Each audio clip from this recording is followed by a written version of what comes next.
the Rohingya crisis in comparative perspective. My name is Stephanie Rock, and I'm based in Seattle at the Center for Holocaust and Genocide Studies.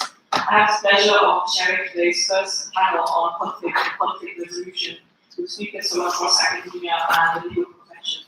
The papers will address the impact of conflicts, particularly the human crisis, on the affected communities, especially also women, and also the host communities in Bangladesh, Thailand, and Indonesia, and ways in which to resolve these conflicts, looking at responses to the Palestine conflict and the prospects of international criminal prosecution of crimes against the Rohingya.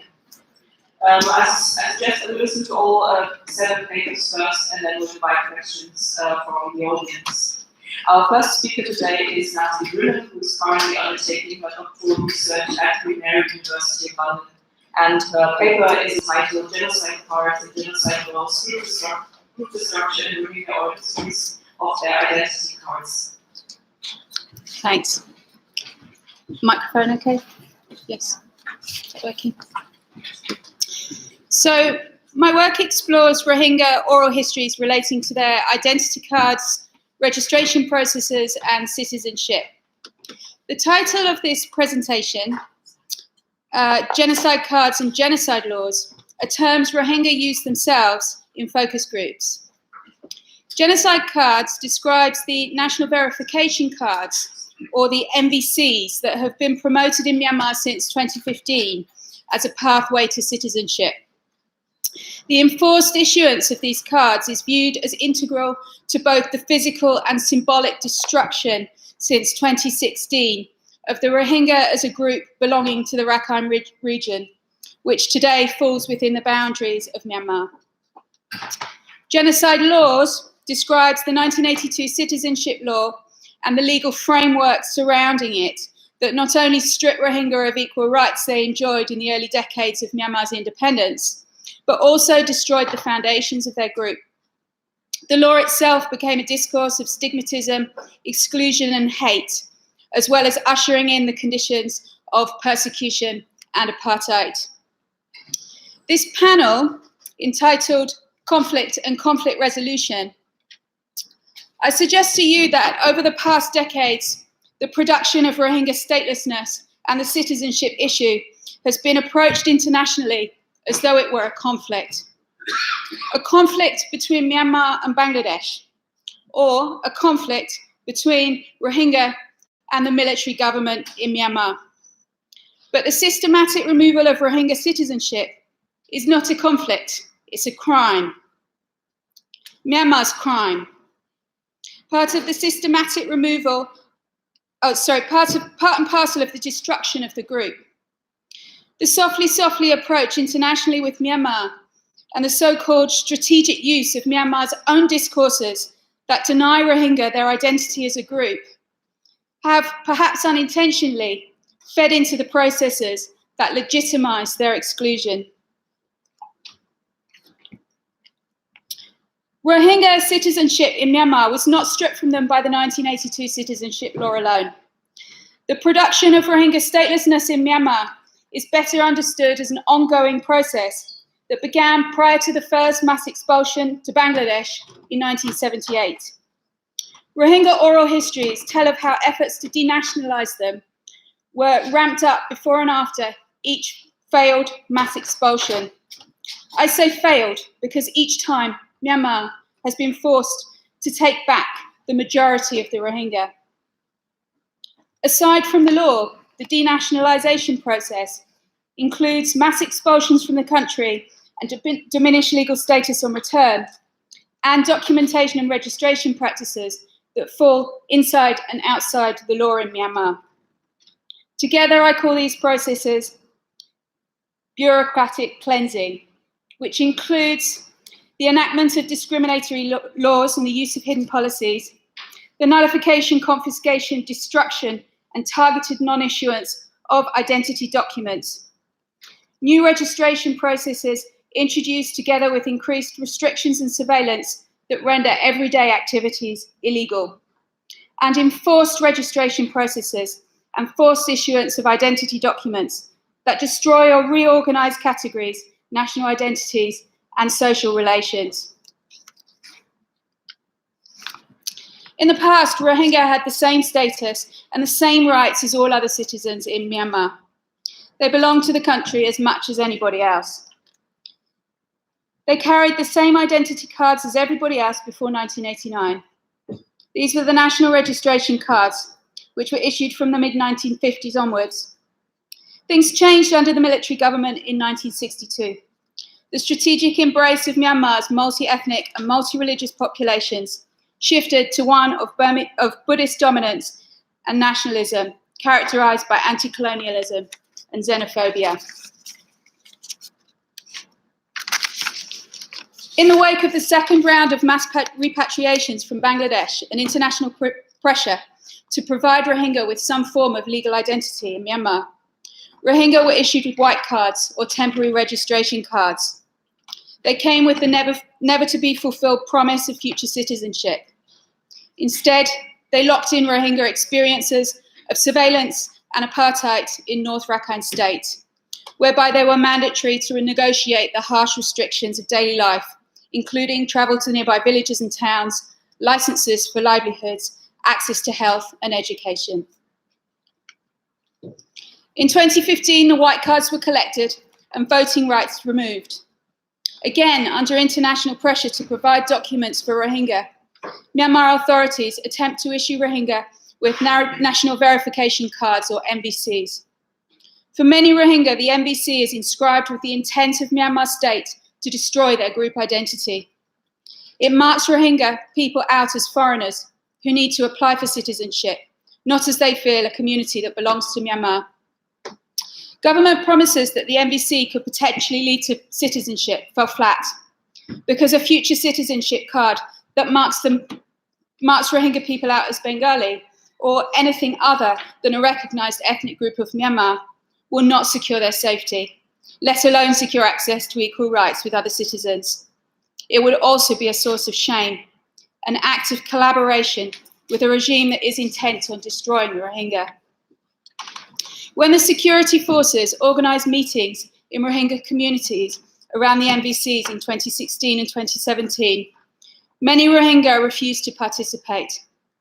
They were told that under the law they had to comply, otherwise they would not be allowed to stay in the country. There are increasing numbers of visits to villages and homes by the armed forces attempting to issue NVCs. In accounts of Rohingya being documented, often the attempts by the state authorities to issue NVCs in the villages morph into the security operations that resulted in extreme violence in 2016 and 2017. This is not an exhaustive list, but here's some of the examples from focus groups I conducted of how Myanmar state authorities attempted to break down that resistance in order to issue the NVCs. These examples tell of how authorities tried to enforce NVCs through severe restrictions on freedom of movement, livelihood, education, and health access, making survival in Myanmar increasingly difficult. The oral histories of Rohingya identity cards have many resonances with the ways in which identity cards feature in studies of the sociology of genocide more broadly. Both Stanton and Fierstein have developed sociological models which describe the stages of genocide and that are sometimes used as early warning systems for genocide. The earlier stages are characterized by symbolization, classification, and stigmatization. And the middle stages are segregation, discrimination, and persecution. Here I've outlined some of the ways in which the use of ID cards in Myanmar correlates to these stages.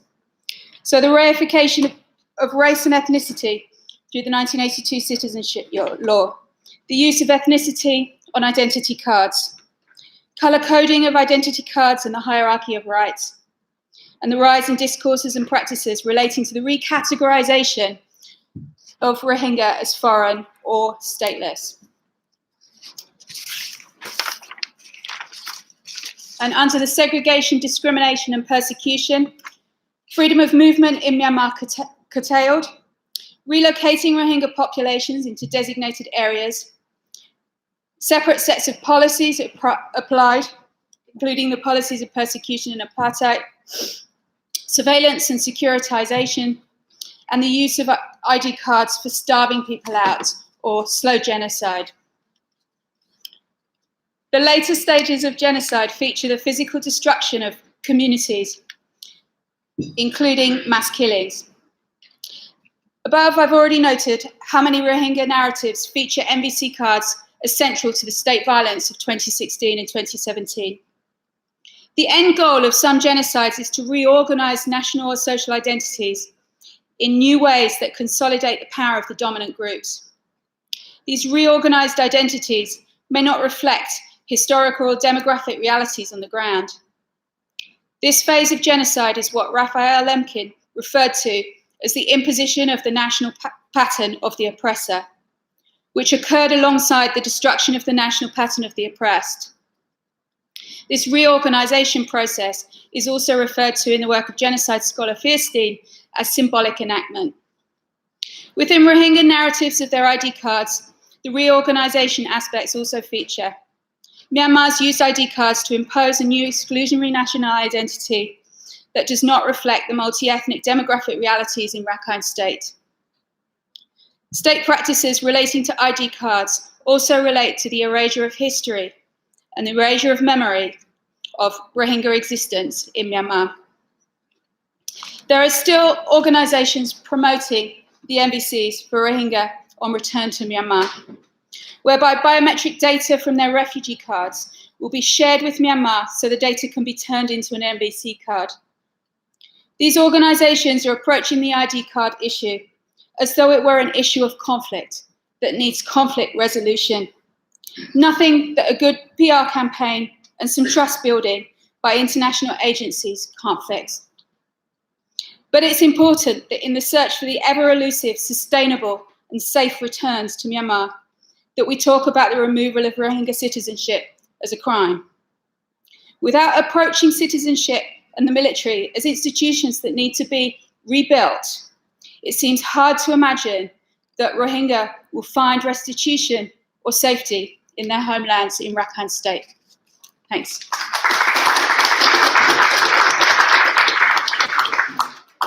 you very much. Our next speaker is Marina Mosu, who is Professor of International Relations from Dhaka University, who will speak to us about women and genocide in the case of Bangladesh.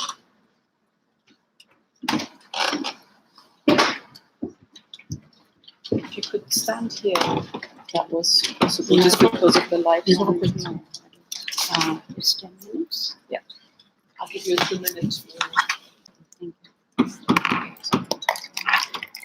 It's not counted in from my time. No. Thank you.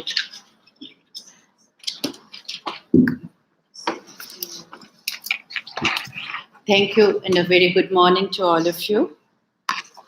You know, as I stand here and speak about women and genocide, and I'll be talking more about 1971. That's the genocide of in Bangladesh that was carried out by the Pakistani army and its local collaborators. I think, you know, as a woman, I also carry the burden within me because I find it very difficult to speak on this subject because as a woman and as a person who has been working in this field, it has been a long journey. And in 71, I'm not going to go into the numbers because I think the numbers are immaterial to me, that how many women were raped or not raped. For the women who had been raped, you know, it is a different story and the life changes. But then somehow we find that in the narrative of, how 71 in the writings, it is history. The her stories are missing. And it was, at that time, it was, I believe, in the mid-90s, when a group of young researchers, under the guidance of Dr. Hamida Hussain, Barrister Salma Subhan, Sultana Kamal, we all came together and we thought that, you know, we should see about the voices of women as well. Where are the women? I mean, we talk about numbers, that X number of women have been raped. and we use it as a card that these violences have been perpetrated. But what has been the life and living of these women? That was critical for us, and we went out. Like I went to Chittagong Hill Treks, and it was a long journey for me because we could not. It was very difficult, like in the mid-90s, to trace the women, to find out their voices, and immediately after the war in 71, the state of Bangladesh, I would not say that the state, I would say that the society of Bangladesh was not ready to accept these women and, as their own women. But the state came forward, and the father of the nation, he gave this title, Birangonas, which means war heroines, because the question was raised that what would happen to these women? Their families were not ready to accept them, to take them back. And this I would come back to in a moment later. That why is it that the society does not accept women who have been violated? Because you are doubly marginalizing those women. And why is it that if you are killed, I mean, there is a gendered aspect of violence. I'm using the word gendered very consciously.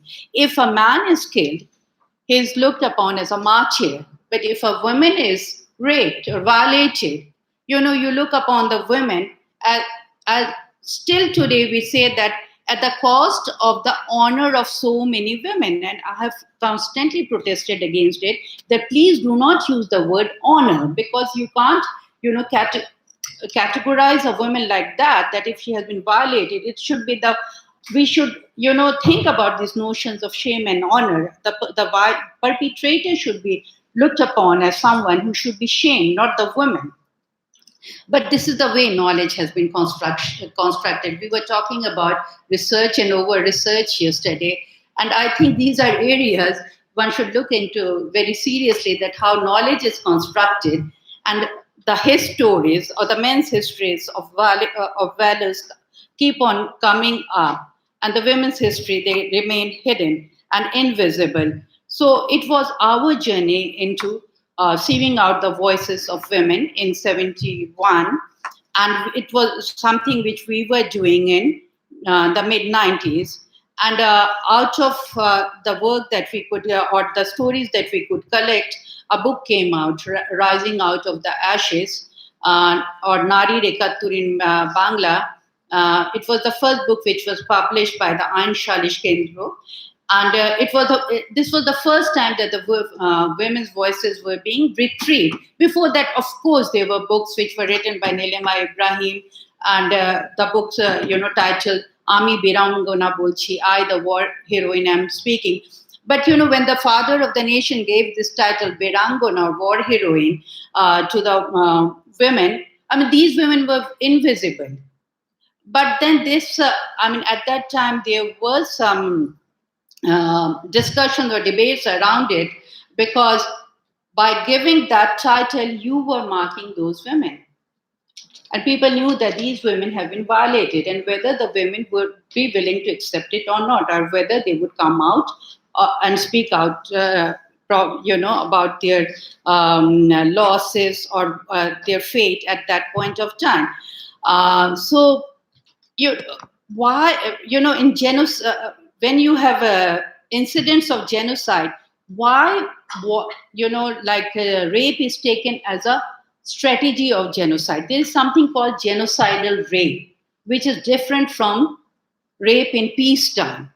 I'm making this point very clearly, that genocidal rape is different from peacetime rape, because during peacetime, you rape a woman, you are violating a woman.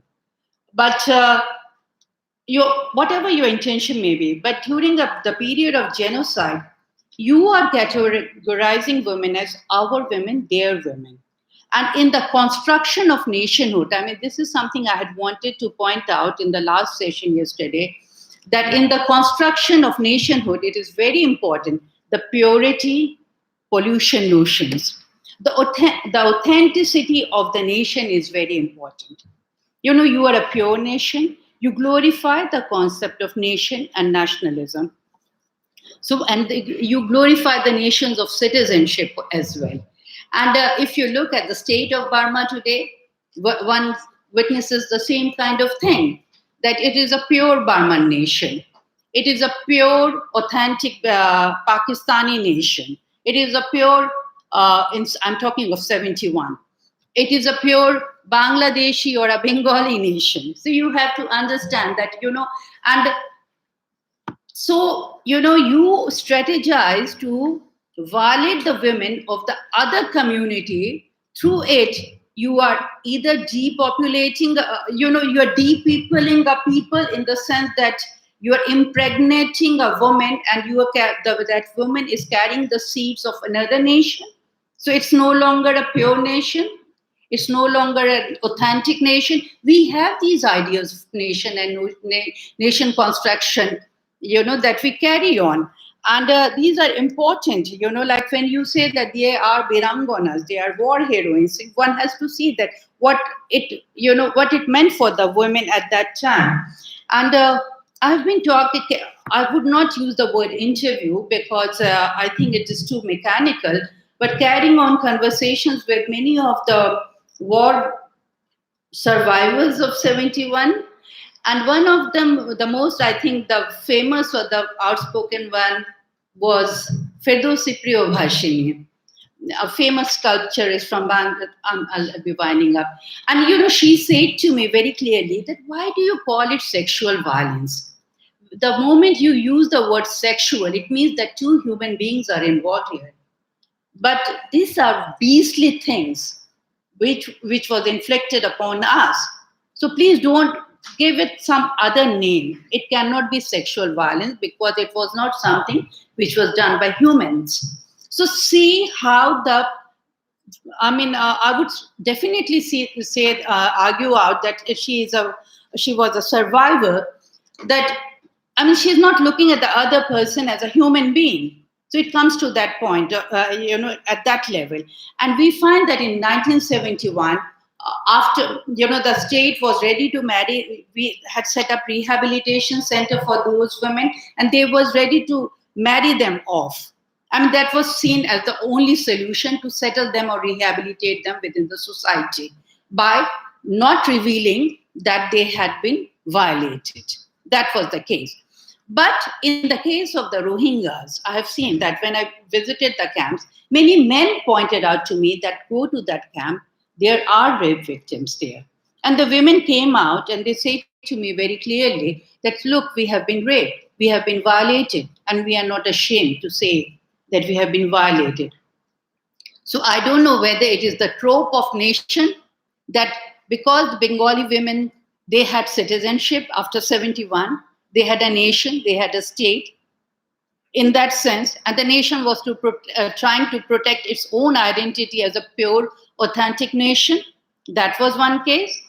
And 71 is different from 2017 and 2019. So you have to keep the time frame also in perspective. And on the other hand, the Rohingyas, I would say maybe this is one of the, I don't know how to categorize it. I leave it up to you to decide whether it is their survival strategy, that, they are coming out and they want to speak out that, look, this is the extent of a violation that has been inflicted upon us. And they don't have the trope of nation or a state. They don't have citizenship. So maybe, how we are constructing the knowledge and how we are constructing the nation, and we do need to look at it over and over again. It's not only colonialism, it's also the post-colonial state which carries out colonialism, which colonizes our mind in different ways, where we have these notions of stigma, honor, purity, pollution, authenticity. Maybe when we were moving ahead with the nationalist discourse or the nationalist movements, as Partho Chatterjee argued out, I'm just winding up in 1 second, very eloquently, that nationalism resolved its women question by putting the women in the domain of the spiritual. Men were the material, men would go out and fight the wars, women would remain pure. And this is how the British could not colonize us, because they could not colonize our soul, and women constituted the soul. So I think it is also up to us, the women, to decide whether we want to remain the spiritual and the soul only, or we want to fight out our own battles. I think the women of Bangladesh who were violated in 71, they have fought their battles, and we have been successful in declaring that they are like freedom fighters, and the Rohingya women too are coming out and saying that we have been violated. Thank you very much.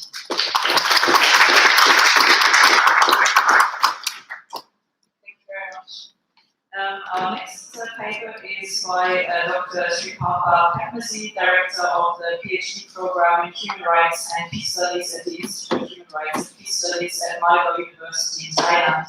And she will speak about the Rohingya crisis of 2015 and responses from Thailand. She's also currently co-chair of the Working Group for an ASEAN Human Rights Mechanism advocating for effective regional human rights systems in the ASEAN region. Thank you. Thank you, Stephanie. I'd like to, first of all, thank you, organizers, especially Bayes, who has been coordinating everything. The topic of this particular panel is about conflict and conflict resolution. I'm not quite sure if the paper or presentation that I'm going to do fits well in this particular context, but I try my best. One of the things that I have been hoping is really for ASEAN member states and ASEAN to address ongoing human rights, massive and systematic human rights violations against Rohingya. And I guess ASEAN and ASEAN member states have so much to offer, but how much they have been offering. That's actually the topic that I'm going to talk.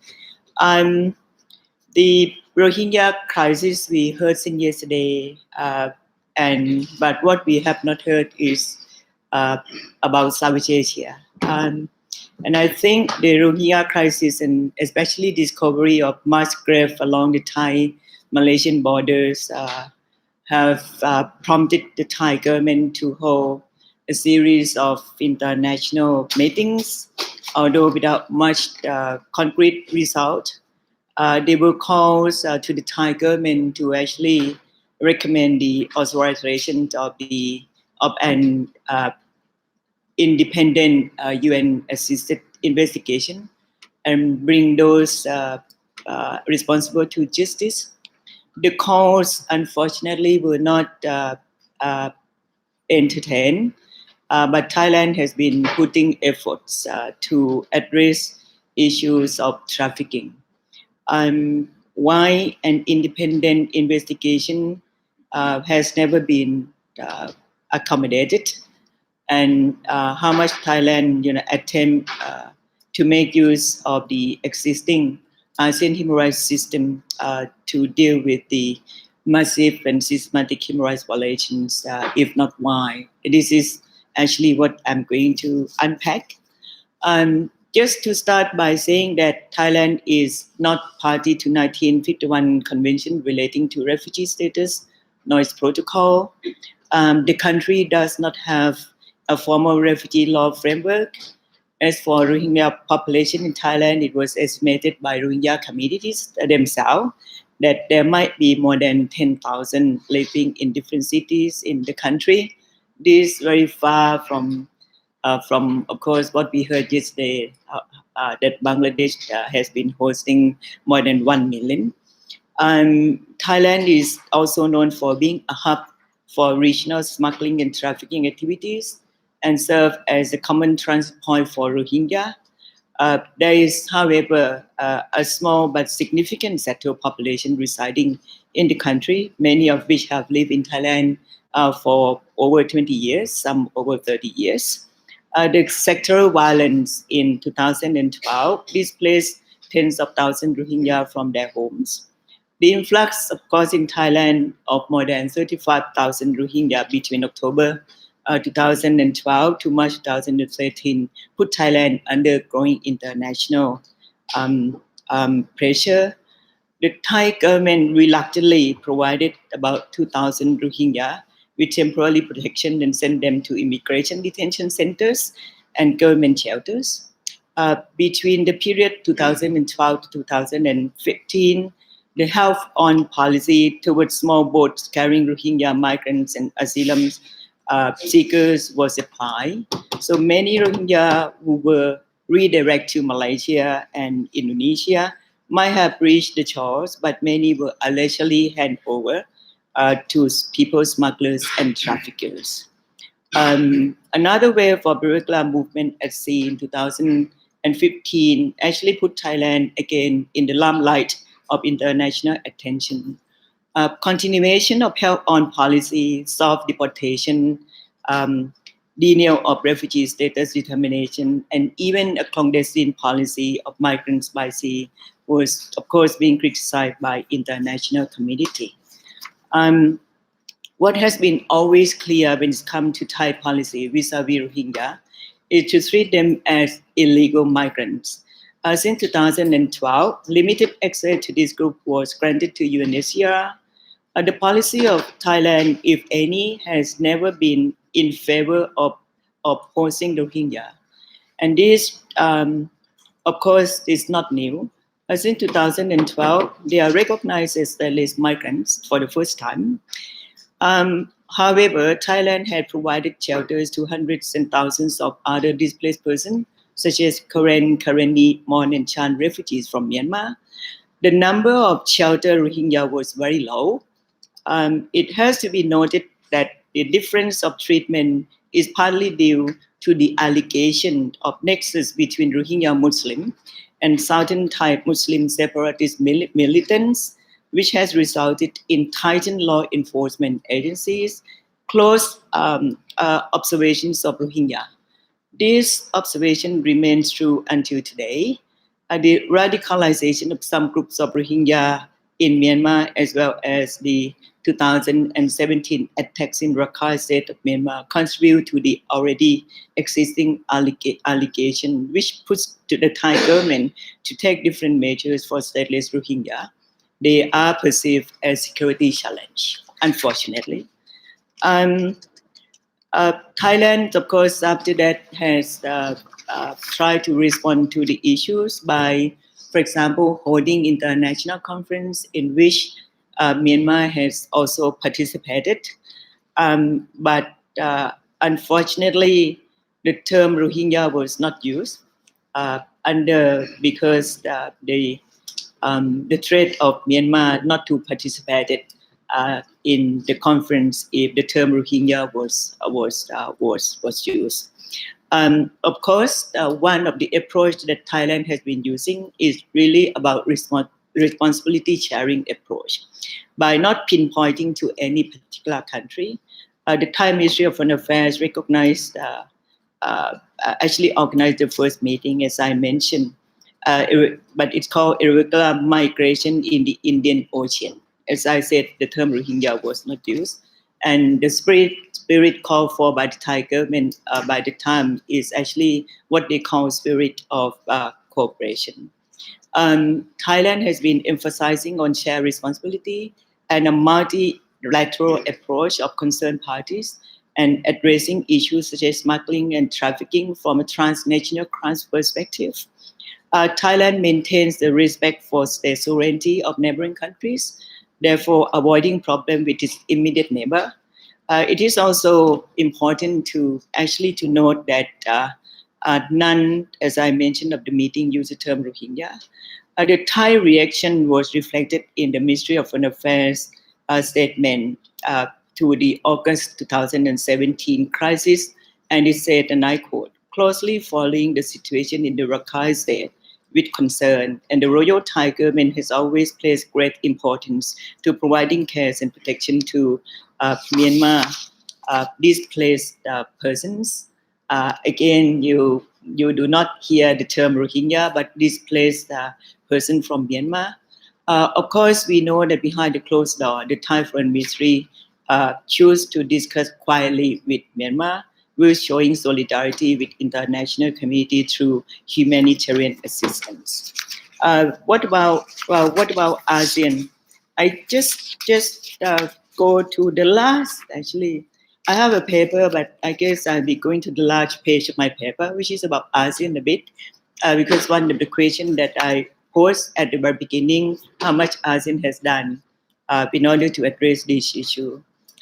You might, of course, you know that Malaysia has been very loud, and even if Malaysia has gone very far by ASEAN standard in calling for an ASEAN solution to the Rohingya crisis, and that the sovereignty should be should no longer be used to shield any ASEAN member state from responsibility for human rights violations. Unfortunately, ASEAN leaders still tend to interpret national sovereignty narrowly, resenting outside pressure. So even if they sign on to international human rights regime, and even if ASEAN shows their commitment to human rights through existing regional human rights system, but the transformation of mindset from boundaries, nationality, and nationalism to cosmopolitanism and regional burden sharing is very new to ASEAN. So sovereignty and territorial integrity remain the key features of ASEAN regional system. The human rights discourse used by Malaysian leader, although significant, does not contribute to challenging the ASEAN norms or to change the contents or location of state sovereignty. So in the case of forced migration, in the case of Rohingya, sovereignty is still overshadowed by domestic sovereignty. Actually, most, if not all, ASEAN member states still fully adhere to domestic sovereignty, believing that they are still able to control their domestic affairs, and by emphasizing on the principle of non-interference in internal affairs of other states. So the current institutional design of ASEAN and its human rights regime are less accommodating to redefining state sovereignty or to change an understanding and application of ASEAN norms. And I guess that's why ASEAN has not been contributing as much as they could to resolution to Rohingya crisis. Thank you.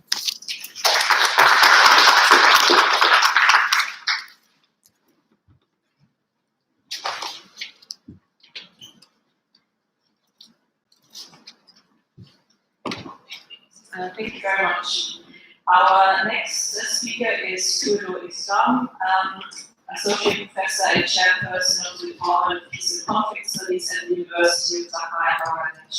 He will speak to us about the impact on host communities in Cox's Bazar.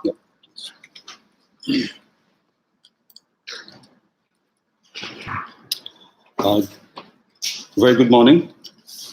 It's indeed a pleasure to talk on Rohingya issue, but all we know that since yesterday we have been learning quite a lot from genocidal perspective, from the perspective of Myanmar and how they have been provided shelter in Bangladesh in Cox's Bazar. So I have a different focus on how it has impact on the population where they are residing in Bangladesh. It's part of the joint research program we are doing with UCL, Institute for Risk and Risk Reduction Institute for Risk and Disaster Reduction, and our Department of Peace and Conflict Studies. So we have two parts. One part we focus on the Rohingya journey, the journey of violence, and the second part we focus on the impact in host communities. So part of that, I'm talking on host community issues. We altogether conducted around 1,200 household survey and conducted 27 interviews and 6 or 7 focus group discussions. And we had a focus on the newspaper scanning. So based on that, we come to with this conclusion that host community has a serious impact of that Rohingya influx. But these are the perceptions when we ask about the people about the socio-economic impact in the greater Ukhia area. Particularly our focus was on Ukhia, not in Teknaf. So these are the areas around more than 90% people, they made their response that it has severe impact on their life and livelihood in different ways, both economic, social, political, cultural, and other issues. At the same time, what we have found that a sense of deprivation and discrimination has been felt by the people in the communities living in the host areas.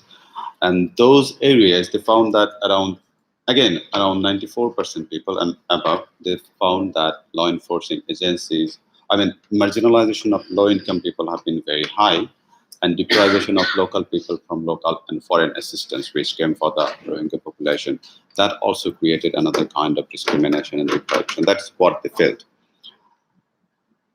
And more important, the area Cox's Bazar into sub-district, Ukia and Teknaf, where we have found altogether 300,000 or 350,000 people live.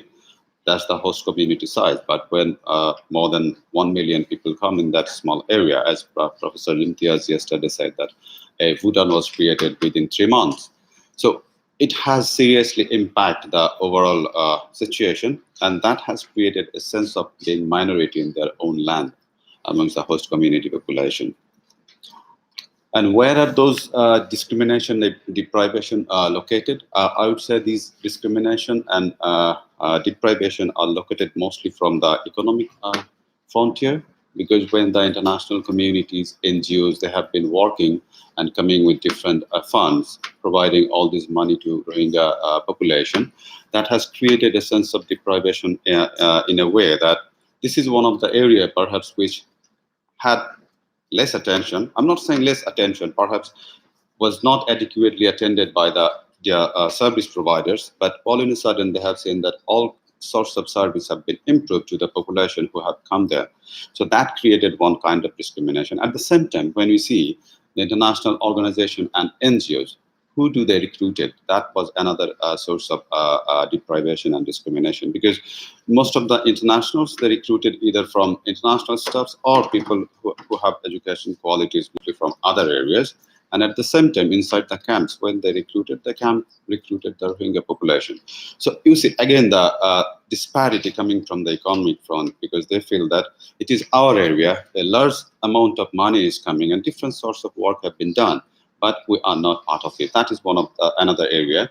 And as I mentioned, scarcity of jobs. Of course, it has created ample opportunity for jobs, but it has created another dimension for people who live hand to mouth, because the day laborers who is supposed to sell their labors per day for 500 takas, but once the Rohingya population came, they often go to the outside the camps, and they are often hired by the local peoples. And I have experienced 5 people working in a house, and it was very close to the camps, and they were offered 200 per day instead of 500 taka. So you see that the local people, they lost their opportunity of jobs. And at some places, there is an attitude growing among some of the Rohingyas. They feel that they have been offered shelter. It is their right. Of course, it is their right. But there is some misunderstanding that it should not be at the cost of the rights and benefits of the host community. That has created another kind of dissatisfaction. And there is a sense of fear and anxiety and apprehension exists in the local communities, although it is not well surfaced, but these anxieties are there. Because one of the interviews you mentioned, there was a clash between the local and Rohingya people during the month of Ramadan on the night of Lailatul Qadr in one place. After the prayer at night, a man was returning home with his 2 sons, and the light from their torch fell on some Rohingya people sitting inside the paddy field by the road. They were angry, so they beat up and kidnapped the man. The next day, he was rescued with the help of the local administration and the police and sent to the hospital. Of course, this is one of the case. I do not want to generalize it, but there are some incidents like this that could flare up this kind of tensions.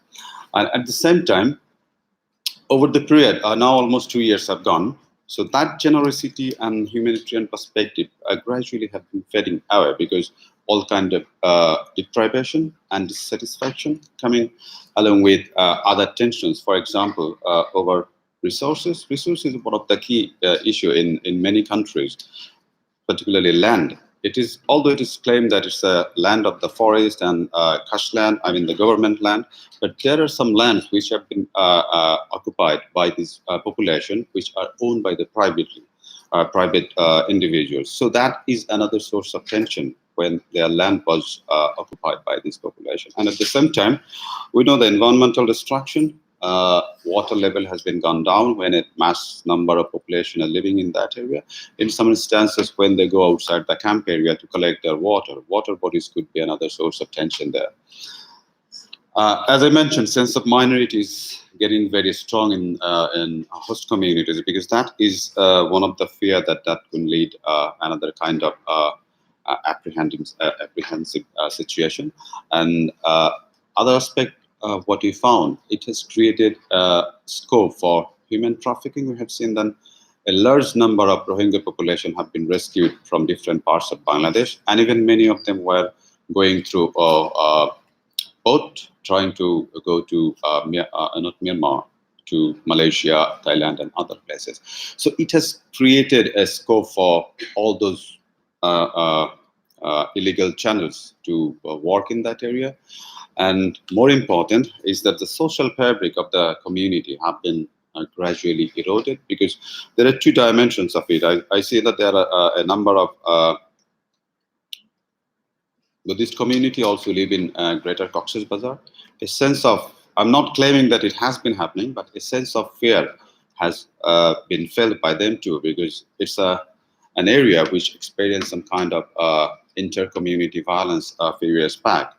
So apart from that, one of the interesting findings was that when we talked with the people, it has undermined the family fabrics of host community, because in many ways, some of the host community men, I do not know why, they went to the camps and some of them got married with the Rohingya girls, and it has undermined their social relationship within family and beyond the families. And security and stability issue is another key aspect. As I have very limited time, I understand I would focus on the two aspects, is that there are groups active inside the camps, whether, I'm not sure which groups, but newspaper reports that almost 14 groups are active inside the camps, and there are many other vested groups. We do not know who they are, but it has creating a sense of fear, anxiety, and a number of Rohingya people have been killed there. So this is the area where we never have seen before that kind of killing and other kind of violence, but it has created a kind of tension within host communities. But this is what is happening in our area. But at the same time, they have been involved. There are claims that they have been involved in drug trade and other issues, and they've been fighting with the law enforcing agencies. A number of people have been killed by that fight. So one of the quarter, they also raised a concern that if there is not adequate attention, this could be one of the source for further tension of extremism and other issues. So still there is no valid reason. There are very valid claims, but these are the concerns raised by a quarter, particularly security personnel. And of course, yesterday we talked about the education. When the large number of population came in that area, it also undermined the education quality of the host community populations in many ways. If you see deterioration of the environmental, educational environment, involvement of teachers and students in part-time jobs, and they went out of their schools. That means it was quick money they were trying to earn. And some of the educational institutions were used by Rohingya people at the very first stage, and some of the law enforcing agencies, they set up their camps in those areas to offer services in that area. But where are the solutions? One of the things, these are the coming from the host community people and the experts, that the solution lies with their returns, with their rights, dignity, and of course with justice. I thank you very much for your passion.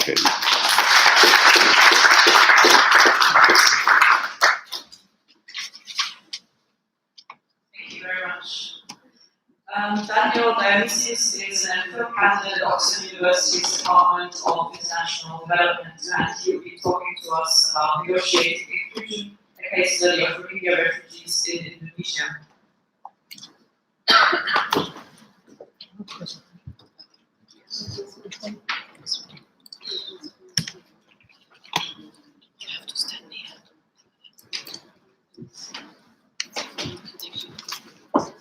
Hi, good morning, everyone. So my name is Daniel, and today I'm going to be presenting my MPhil fieldwork, which is on the inclusion potential of Rohingya refugees in the context of Indonesia. So in terms of research background, firstly, we need to remind ourselves that Indonesia is not the state party to the 1951 Refugee Convention, nor to its 1967 protocols. But then the situation slightly changed with the arrival of around 1,000 Rohingya refugees in 2015 in the province of Aceh, which was subsequently followed by this agreement between the governments of Indonesia, Malaysia, and Thailand to temporarily accommodate these refugees. It was also followed by this presidential decree in 2016 on the handling of foreign refugees, which basically grants refugees access to basic social services, but not necessarily education and formal jobs.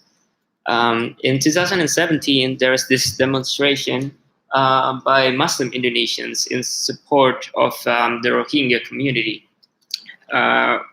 And there has been increasing bilateral relation between Indonesia and Myanmar or Burma since then. So my research question is, to what extent do the Rohingya refugees' informal networks for engaging with the host communities in Medan, which is a city in Indonesia, reflect opportunities and constraints for their future inclusion in Indonesia? I'll be brief in terms of describing my methodology, but it basically involved interviews, focus group discussions, and participant observations with around 300 Rohingyas in the city of Medan, as well as interviews with key stakeholders, including government officials, officials from international organizations such as the UNHCR and IOM, members of NGOs and CBOs, as well as faith-based organizations in Indonesia, and of course members of the host communities, namely Indonesians. So my first level of analysis focuses on the internal networks within the refugee community itself.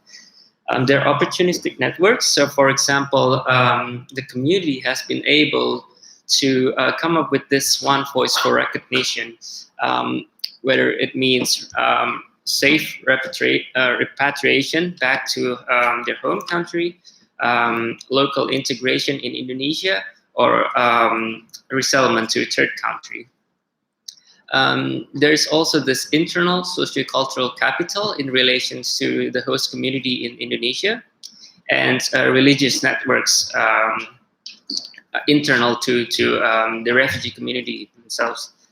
And then some refugees have initiated trainings, like internal trainings. So for example, in this picture, a refugee is providing English lessons to refugee children. Some refugees have been able to open small shops within the accommodations. But they're also constrained in networks. So for example, there are these intra-community tensions and suspicions, especially with regard to this division between old refugees, those who came before 2015, and new refugees, those who arrived in the country after 2015.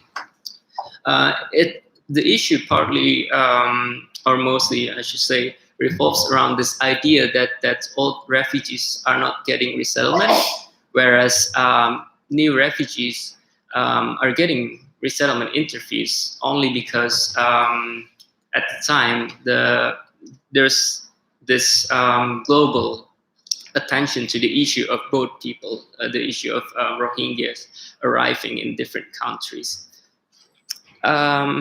There are also intra and inter-households gender-based violence and conflicts, allegedly.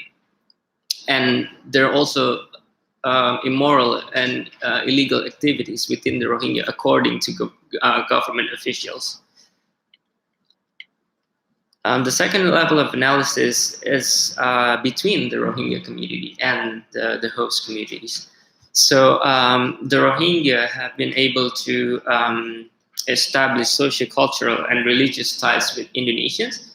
So, for example, in this picture, some Indonesians provided kurban for the refugee community to celebrate Eid. And then there are also cases of mixed marriages between Indonesians and the refugees, as well as the refugee children's access to local education, which is something that is very specific and different compared to the context of Bangladesh. And again, there's evidence on refugees' participation in the informal economy. So, for example, some refugees have engaged in farming activities using local lands. But again, there are constraining networks.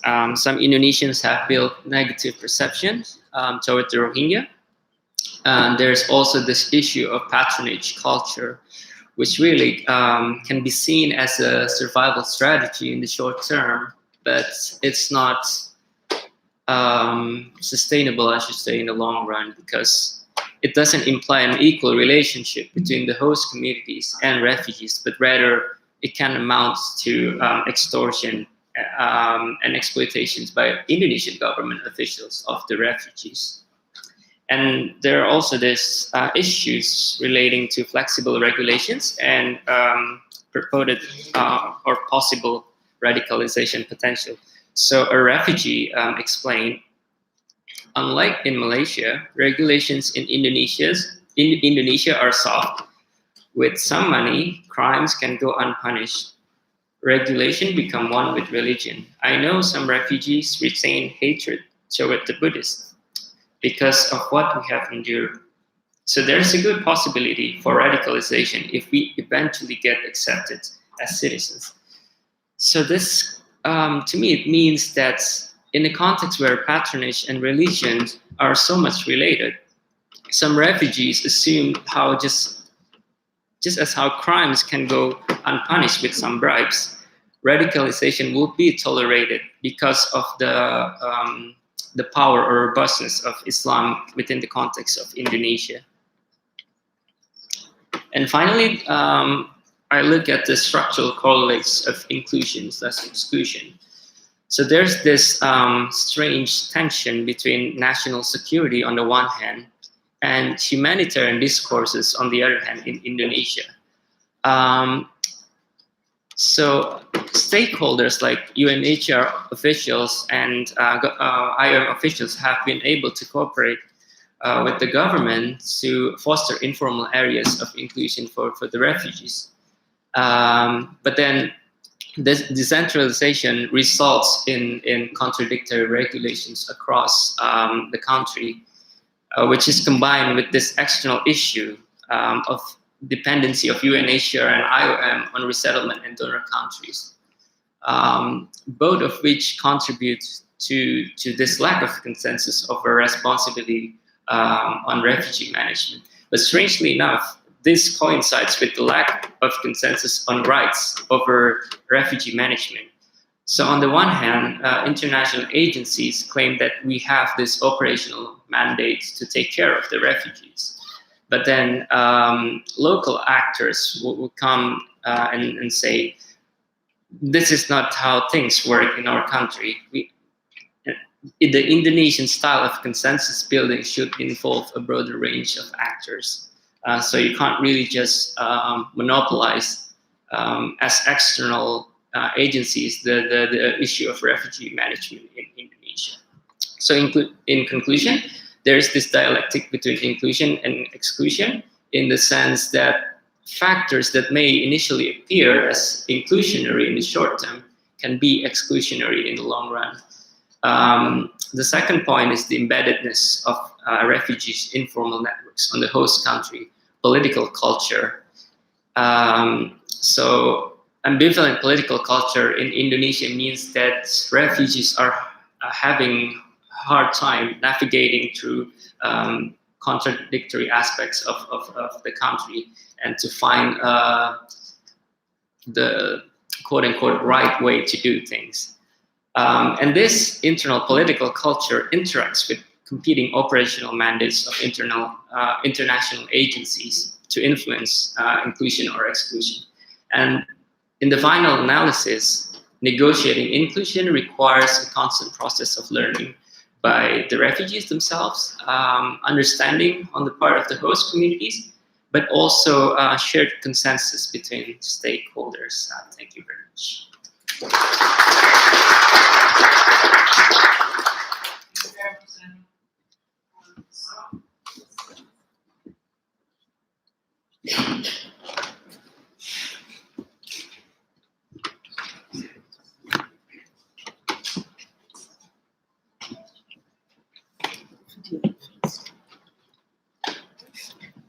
I sent the video.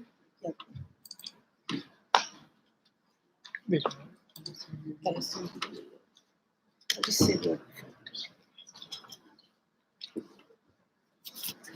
Barrister Sarah Hussain is a lawyer practicing at the Supreme Court in Bangladesh, and she was a member of the Independent National Commission of Inquiry on the protests in the occupied Palestinian territory. And she will speak to us today about the Palestine conflict. We'll see a couple of minutes to set up the presentation. Great, thank you.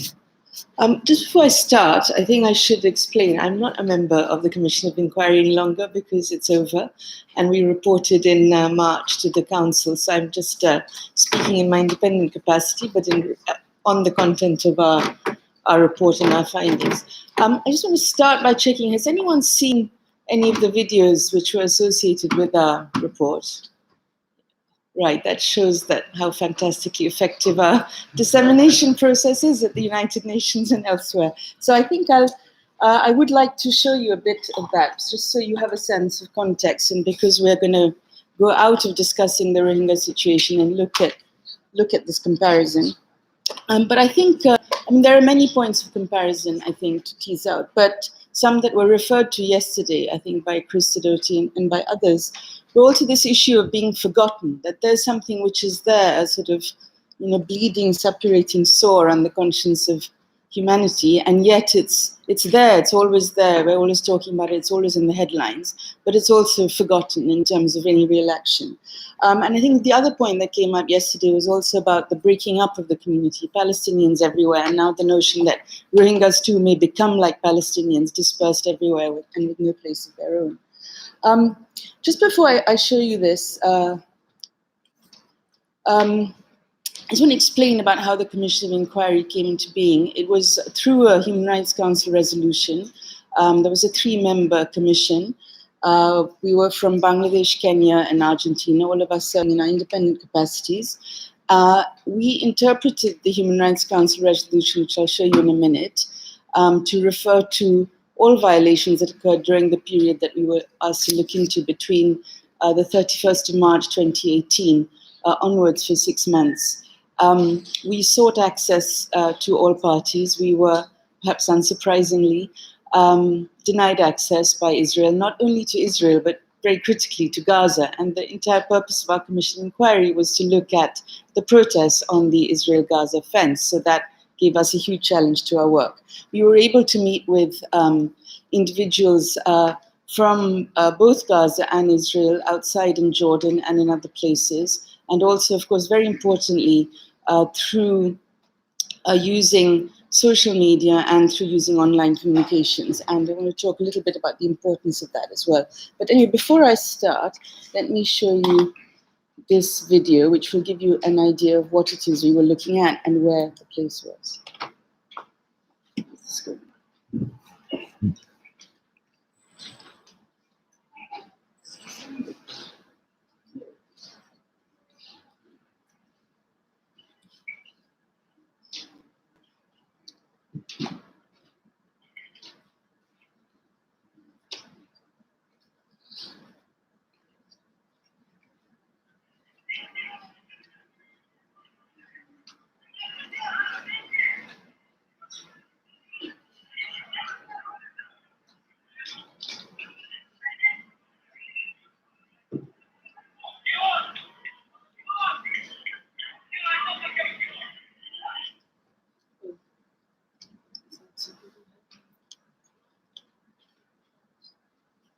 Seven will work.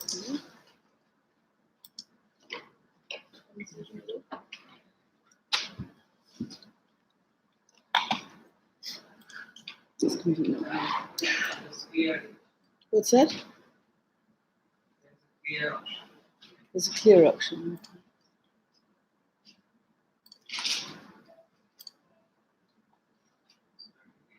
No, okay, well, we should show them again. Okay, there we go.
So I just thought it was important that we all see that, so we know exactly what it is we're talking about. So there are children, young people, who are being shot when they're many yards away from a fence. They haven't crossed the fence, any of them. And beyond the fence, what you can't see so clearly from that video, beyond the fence, there are sand berms, mounds with ISF soldiers in them, ISF soldiers who have infrared equipment to be able to see people on the other side of the fence, but who also have weapons, high-grade weapons, and behind whom there are also tanks and other weaponry. On this side, as you saw, there are people, children, armed with nothing. So that was the context. Now, Our mandate was to inquire into all alleged violations and abuses of international humanitarian law and international human rights law in the occupied Palestinian territories, particularly in the Gaza Strip, in the context of the military assaults, as you just saw, on the large-scale civilian protests that began on the 30th of March. Now, this could be seen as a narrow mandate to look at one side on the argument that from the protesters, although there was no weaponry there, no high-grade weaponry certainly, there were rockets being fired out from there into southern Israel, and there was considerable damage to property caused. So we interpreted our mandate quite widely to look at that issue as well, which is why we spoke to people from both sides. Again, just to start, just have a quick sense of what the Gaza Strip is. For those of you who don't know, it's completely blockaded on all sides. The protest sites, as you just saw, look the way they are with this fence in the middle. I want to talk about how we did our investigations. Footage was critical, and social media footage was absolutely critical. We had access to enormous amounts of it, and we relied on that because of our lack of access to the sites. We were able to build up individual case files through our interviews and through the footage and other information we had. We had a big legal question, the key legal question for us to look at was actually what was the legal framework we were going to apply. And we agreed with Israel on this, that we needed to look at international human rights law as well as international humanitarian law. The test is slightly different, but even applying both tests, we found in the end, I'll go straight to that, we found this was the total number of injuries that were caused, over 6,000. Live ammunition was the leading cause. Gunshots to legs accounted for more than 80% of the injuries, but you can see that there were also shootings to heads and necks in 175 cases. Children were 25% of those injured. Huge numbers of children injured, as you can see from our figures. There were also injuries to health workers, and several of them were killed. There were injuries to journalists, several of them again were killed. And there were injuries to women as well. In comparison, you can see the distribution of rocket fire from the Gaza Strip out, quite a high amount in 2018, but with all of the rocket fire, no injuries at all in comparison to what we just saw. What is important about all of the firing that took place on individuals was that in many cases, the individuals who were shot at, for example, children, were visibly children. So when they were being shot at, it was clear to the person shooting that they were killing a child. When people were shooting at journalists or medics, they were marked. So journalists were wearing a particular jacket. Medics were wearing white coats or white jackets. They could be seen, and yet they were shot at despite that. Some of them were shot just where the jacket ended in their abdomen. So again, very clear that the shooters, the snipers who had also spotters with them who were seeing who they were shooting at, knew what they were doing. On one of the days, the worst day, the 14th of May 2018, which marked the Nakba, the catastrophe as the Palestinians call it, one person was shot every single minute during the protests on the 5 sites that we showed, on all of them. Just to end with that, our Commission of Inquiry was not the first. It was the most recent. I'm sure it's not the last. Palestine has had the highest number of mandated commissions of inquiry in history since it's been going on, right through the last century and this. The big question is, what's the result of it? You can go to the reports and read them, but it's important for us to remind you, I think, that there was no cooperation from one of the parties. And even more importantly, there was no cooperation from a very significant third party. The US, for the first time, didn't meet us at all anywhere, not in New York, not in Geneva, not an informal meeting, which other parties did provide. So I think yesterday we spoke a lot about geopolitics. I think that's a critical discussion for us as we discuss this comparison. In fact, we just have 30 seconds. I think the other critical point, perhaps, for us to discuss in terms of comparisons is to think about what is the role of civil society here as well. Because, again, I think in terms of the passage of time, many of us will recall a time when Palestine was very much on the international solidarity agenda. And I really want to thank the organizers of this conference for ensuring that even though it didn't seem obvious, it made it onto this agenda as well. But I think it's a question for us in terms of human rights advocates all around the world, is what are our actions on Palestine? And why is it that we've left Palestine to be monopolized by fundamentalists and by the far right in terms of our context of the far right Islamists and so on? And why is it no longer an agenda, an absolutely mandatory agenda for human rights advocates who believe in progress and positive reform? A last point.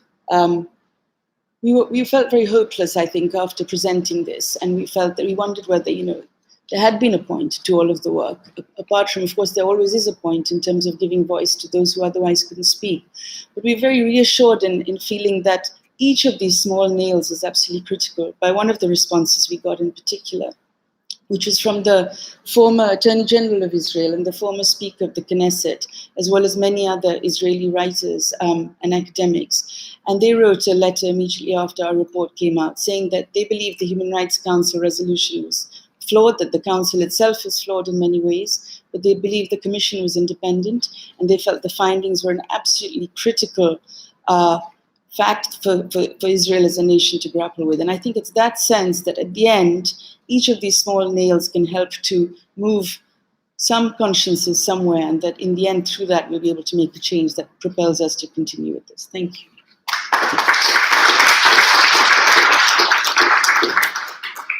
Very much for this presentation.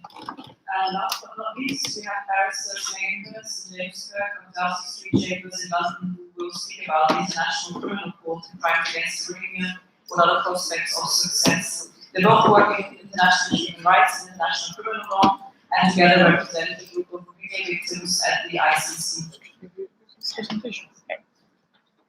If you could stand here, otherwise you won't be audible and visible. I just got some water. Thank you.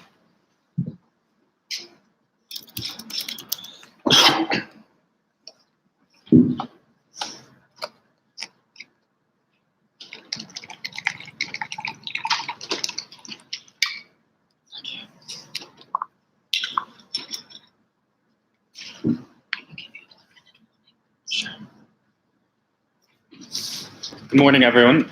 My name is James Kirk, and I'm a barrister at Doughty Street Chambers. And my colleague Megan Hurst and I are currently representing a group of Rohingya victims at the International Criminal Court.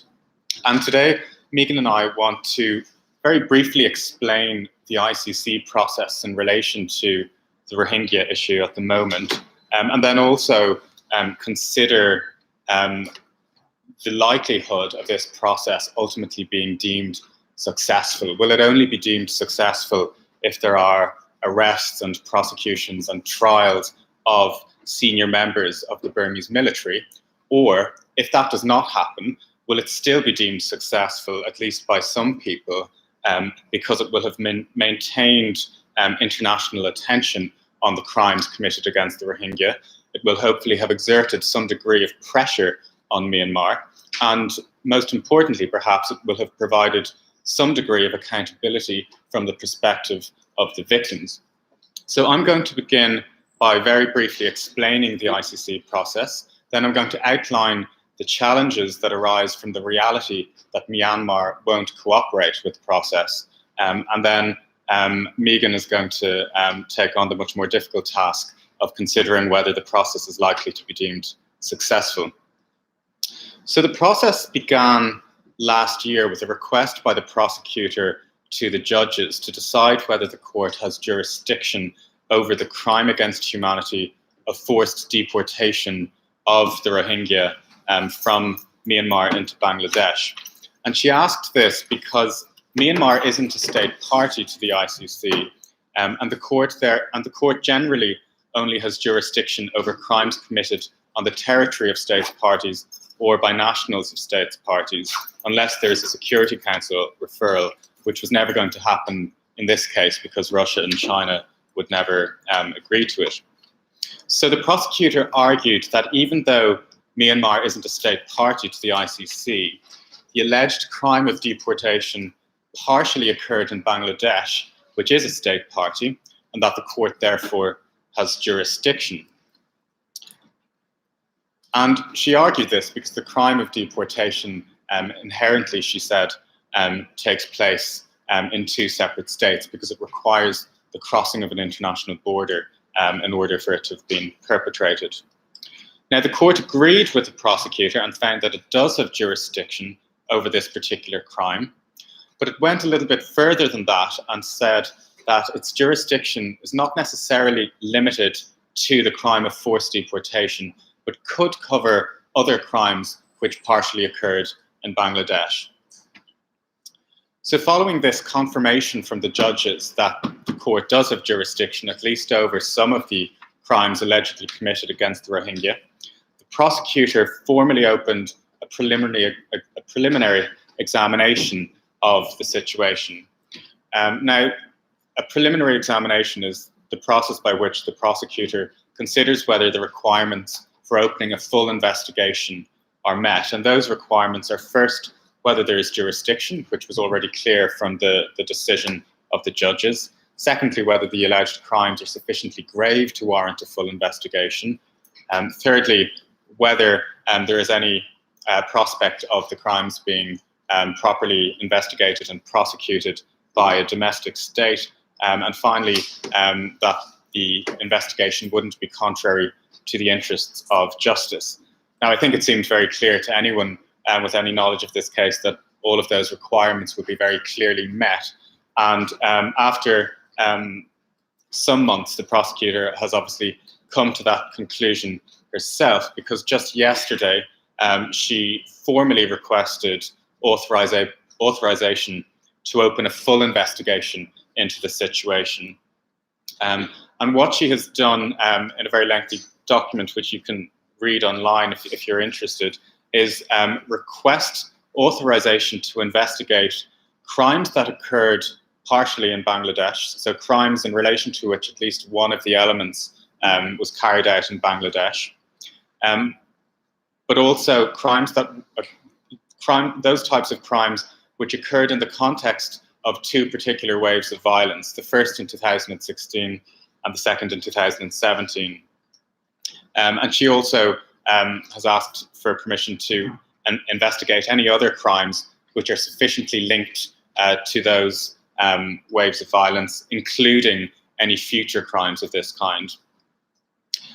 Victims now have a right to file submissions to the court expressing their views on this process, and they've been given until the end of October to do so, and we anticipate that they will express views on whether they want an investigation and perhaps also on whether the scope requested by the prosecutor is sufficiently broad. The court will then consider all of the material and make a decision as to whether to authorize the opening of an investigation, and also as to what the scope of that investigation will be. Now, if an investigation does proceed, the court will, as in any investigation, be dependent on cooperation from states. The court depends on state cooperation in relation to the provision of information and evidence, granting access to relevant locations, ensuring the safety and privacy of witnesses, and of course, ultimately arresting suspects. Now, the problem, of course, is that Myanmar won't cooperate with the court at all, so it will be difficult to obtain documentary evidence from the Burmese government. Myanmar presumably won't grant access to Rakhine, and it will be very difficult for anybody from Myanmar to testify. And most importantly, perhaps, it will be impossible for the court, presumably, to secure arrests of any suspects within Myanmar. But is this fatal to the court's investigation? Obviously, the prosecutor doesn't think so, otherwise she wouldn't have sought authorization to investigate. She seems to believe that she can properly investigate these crimes through obtaining evidence from other sources, including the sorts of evidence that Chris Sidoti discussed yesterday in his explanation of the fact-finding mission's inquiry and its examination of the evidence. Crucially, of course, will be the ability to interview witnesses who are now living in Bangladesh, and so cooperation from Bangladesh will be crucial in that respect. So it seems from the prosecutor's perspective, at least, that the investigation of the crimes will be possible. But if arrest warrants are ultimately issued, those arrest warrants will probably be against senior members of the Burmese military, and Myanmar will presumably refuse to cooperate in arresting them. And so it means that it may be that none of these suspects are ultimately arrested. Now, the court can, of course, try to increase the prospects of suspects being arrested by issuing arrest warrants under seal, but it still remains obviously of concern that no one will ultimately be arrested. And if that is the case, is it possible or likely for that process to ultimately be deemed successful? And I'm going to ask Megan to talk to us about that. I'm going to try to be very brief. James has said some, given the hard truths about the challenges that the court might face, and I think it's important at the outset of the court's involvement in any context, after about 10 years myself of grappling with work at the ICC, important at this stage that we take a realistic look at what we can expect from the court and think about how we will, in the longer term, assess whether the court's role is useful or not. Is there a value in what the ICC is doing? The first thing I want to ask you to do is to put out of your mind the way that a domestic criminal court works. If we compare the ICC to a domestic criminal court, we are bound to be extremely disappointed. The court is not an international version of what we know in our own countries. There are some similarities, but the court goes after very few individuals and it has a lot of obstacles to its work. I want to propose that there are still 3 valuable things that the ICC can contribute even in a very challenging situation such as the Myanmar-Bangladesh situation. The first one is that the court, in a way, is a platform, an opportunity for political pressure and advocacy. One reason that we're all in this room is that we believe that the situation faced by the Rohingya in Myanmar, in Bangladesh and elsewhere is something which we must not let be forgotten. The court provides us and can provide us going forward with opportunities for advocacy, opportunities for political pressure, opportunities to continue to demand other measures against the people who the court, the prosecutor identifies as appropriate subjects for prosecution. That's the first thing. The second thing is that the court can provide an avenue for a kind of reparations for victims, and I use the term reparations in a very broad sense. There is a trust fund for victims. It can provide assistance and support, but I think maybe more importantly in this context, the court can provide a space within which victims can be heard. And we've been hearing, I think, Natalie's presentation about the way in which the genocide dehumanizes, bureaucratizes, removes identity is really something crucial to think about for those of us who want to engage with the court. How can we use this as a forum within which Rohingya people might reclaim their identity, might reclaim some humanization, let's say. The court gives particular voice to victims. That's an opportunity which has not always been seized, but it is an opportunity which is there. And then thirdly, I think even if we can't be guaranteed of arrests in the short term, we need to maintain some hope that there is the possibility in the longer term that situations change, geopolitics changes. It took the ICTY decades to bring Karadzic and Mladic to justice. For a long time, we thought it would never happen.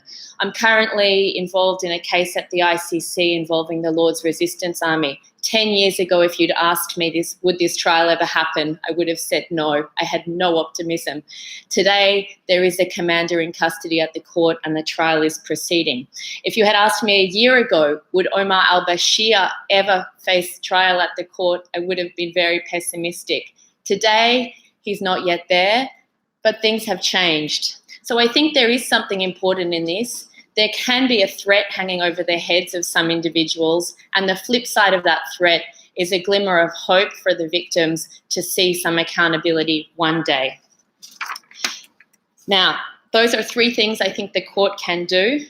I'm not here to defend the court and to say that it's perfect. I'm in many ways very critical of the court, but I think we need to assess the court in light of these realistic objectives, not in light of the hope that we may be able to bring everybody to justice. And I think that in the future, 5 or 10 years from now, we should be assessing the work of the court by asking whether it has been able to achieve something in these 3 areas. Have we been able to keep the spotlight on these atrocities? Have we provided an avenue for victims to have some recognition and reparation? And have we kept the threat, at least, of prosecution hanging over some people's heads? Now, some of you might say those 3 things don't justify the cost, the expense, the bureaucracy of the ICC. Some people feel that way. For myself, I try to keep believing that there is some value in this process, and the reason for that is mostly because the work that I've been doing at the court is with victims of atrocities in various contexts, and consistently when I've met with those individuals, and I include the Rohingya victims in Bangladesh, who I've been able to meet with, although a very small number, they were very consistent after hearing of the limitations of the court, after understanding that the court will not by itself bring them the justice that they need, will not bring them recognition and safe return to Myanmar by itself.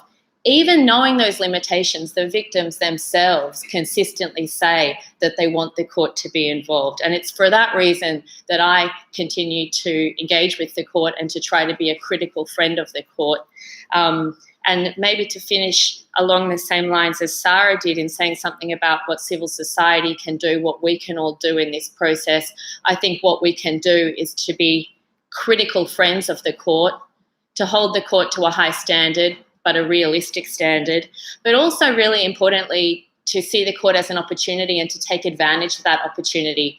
Yesterday, there was a huge step in the process, and we need to, when these steps happen, put the court in the spotlight, take advantage of the advocacy potential that is there, and also use the court as a platform for presenting victims' voices. And I don't mean showing nice photographs of victims and using them as symbols, but I mean actually getting the victims' voices before the court in their own words. There are plenty of opportunities for civil society groups, for lawyers, to get victims' voices actually directly heard at the court. And I think this is the way in which we can ensure that the court does have something valuable to contribute. Thank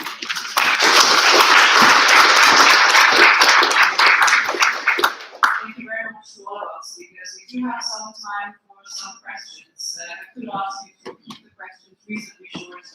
That would be great. Does someone want to comment at the front or take questions? Okay, are there any questions? Yes.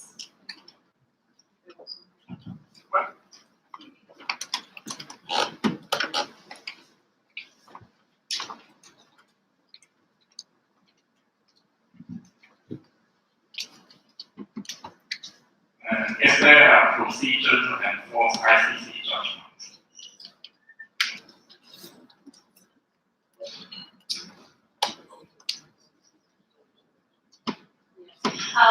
Well, like everything, the court will always be dependent on cooperation. Usually there won't be a judgment, as in a conviction and a sentence, unless somebody is already in custody. This is the requirement. If that person is in custody and there has been a trial, then enforcement at that stage isn't the problem. The bigger challenge is if the court orders, for example, orders a state to cooperate, for example, in the arrest of a suspect, there isn't any real means to enforce that. There is a possibility to make a referral to the UN Security Council. Ultimately, the court is a creature of states. It's an international institution, and it's only as strong as geopolitics enables it to be, unfortunately.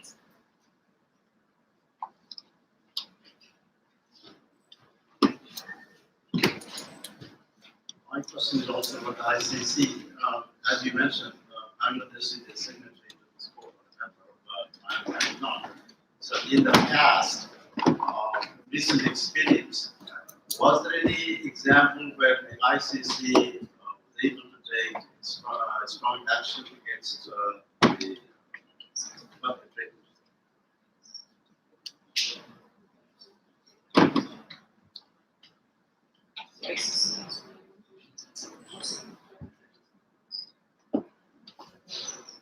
I think it comes back to the same challenge. The ICC has been successful at prosecuting, having trials in respect of some contexts.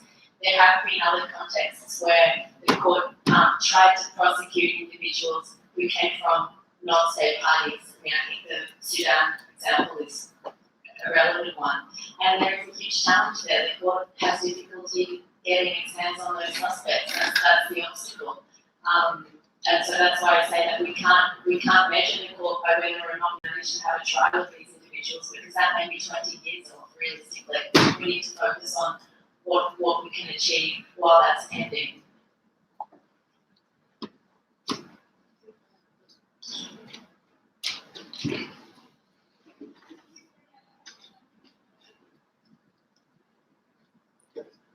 Two very quick questions. First to Sarah.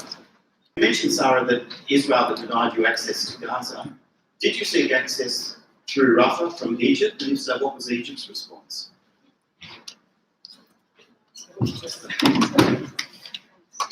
Well, we did actually, and they declared security reasons and they allowed it. They said they had some fracturing problems. They didn't have armored personnel carriers to get us across the Sinai. They suggested we ask our own governments if we could borrow some. As that didn't work. And then we finally get permission, and then there was no security reason.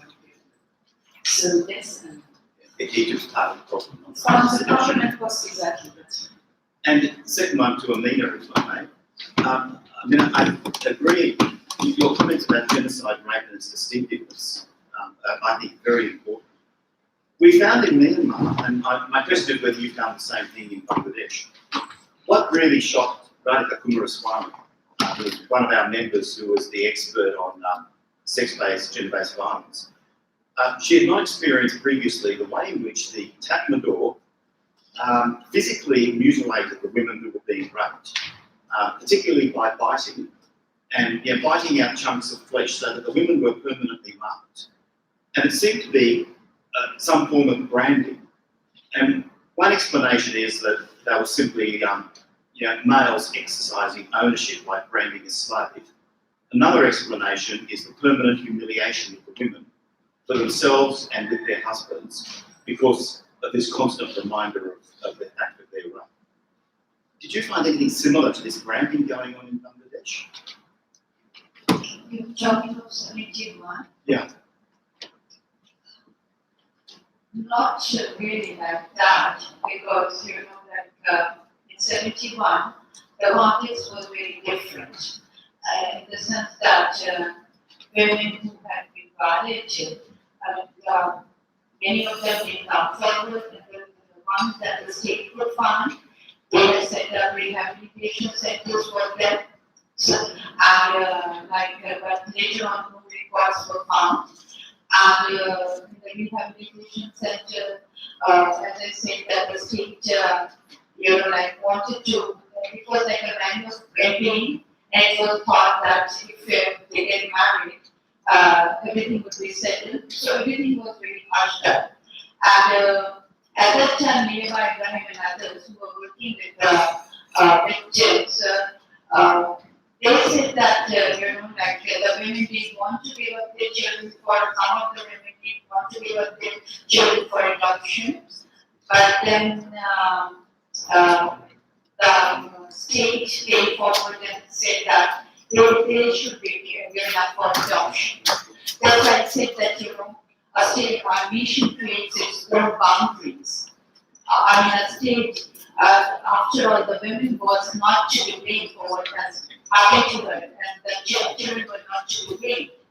But then many of the children were given up for adoption, and the mothers were not take care of the situation.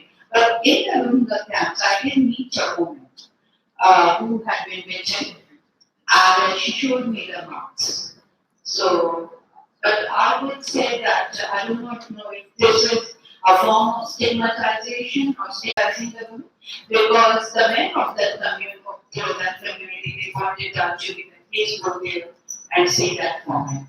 So that's why I say that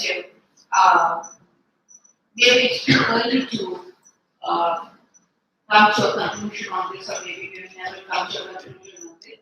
But for 71, we didn't see, sorry, we didn't know a person again. We didn't see anything like that. But as I said, that they were giving the structure of Bianca, but now they have been recognized as freedom fighters. So that's the thing. So this has been the effort of a long civil society movement, including women's movement. Thank you.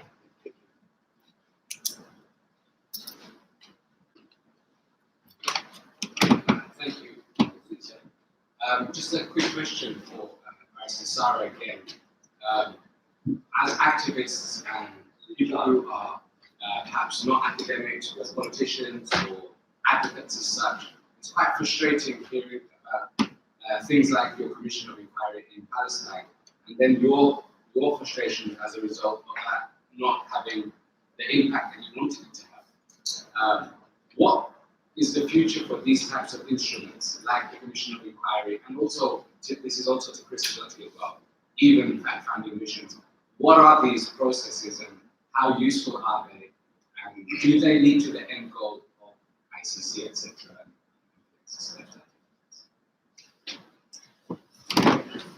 Thanks, that's a very good question.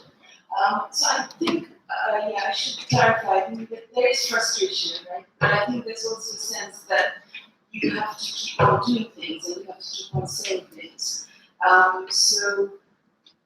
That a commission inquiry or a fact-finding mission or an ICC prosecution are opportunities to do those things. As Aminata said, 1971 is very different from 2017, even more from 2019. When you look around the globe, you can feel immensely compelled to just go and hide in your bed and not try and do anything. It seems so impossible. Nobody wants to speak up. Nobody respects human rights norms, particularly the people who lead us around the globe. But in that context, this is what we've got left. I think we should be very conscious. I felt this very strongly in yesterday's panel also, that in critiquing these institutions of justice, it's quite easy to critique. It's very difficult to build. And it's actually quite easy to dismantle, particularly when global leaders are anxious to do that and have all the instruments at their dispensation. So I think we should be conscious that even if these are very limited efforts, even if we don't see results, there's still avenues that we can pursue. They still exist as institutions. And we ought to use them, and we ought to understand also. I think we ought to not be over ambitious about the law as well. The law is, is part of a political world, and we have to be active in that political space as well as in the legal space. They're complementary things. We should assume all the answers come from law, but the law is a critical tool. So I think that we need to look at it from that perspective and not give up and be part of these processes, whether they're national or international. But we have to kind of keep on reasserting human rights values and what the human rights principles are, and not give them up. It's really critical to keep on talking about universal rights for all and about accountability for the space. While I have this mic, can I quickly put a question to the panelists, to Natalie and I think to Corinne. And my question is about the ID cards, actually. So given what Natalie described about the use of NVCs in terms of surveillance and control and all that, now we have ID cards in Bangladesh, and we have a database for Rohingyas, and we have intense surveillance, intensifying all the time on Bangladeshi citizens as well. Now, how do we see, and we also see ID cards in the Bangladesh context often in a very benign ways, to deliver efficient social services, for example, it's an Shiva, SPG codes, and all of that. So how do you see this integrate, that history of what the ID cards are there with their potential use in Bangladesh, positive and negative?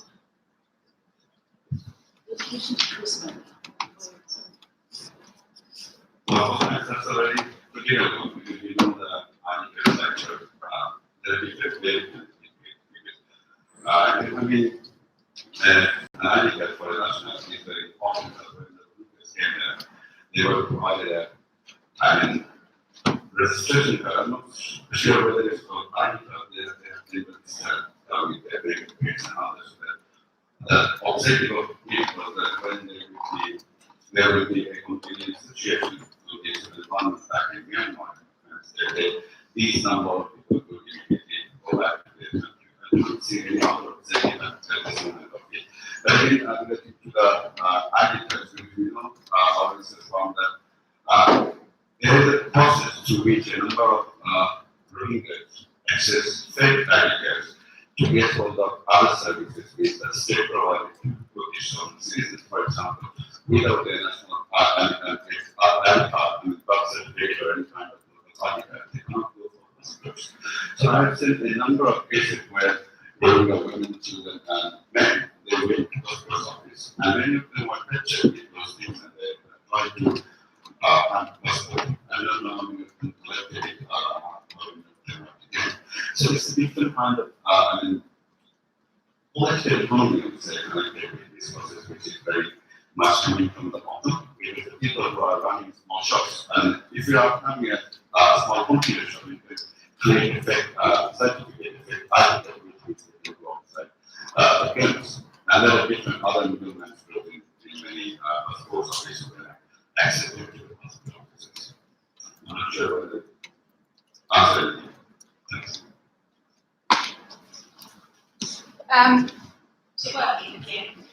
When I've been to Rohingya weddings in the camps, there's a shadow over the weddings, and that is based on the previous repatriations to Myanmar. Because when Rohingya have been returned to Myanmar, their marriages have not been recognised, and the births of their children have also not been recognised, which has created more out-migration to Bangladesh.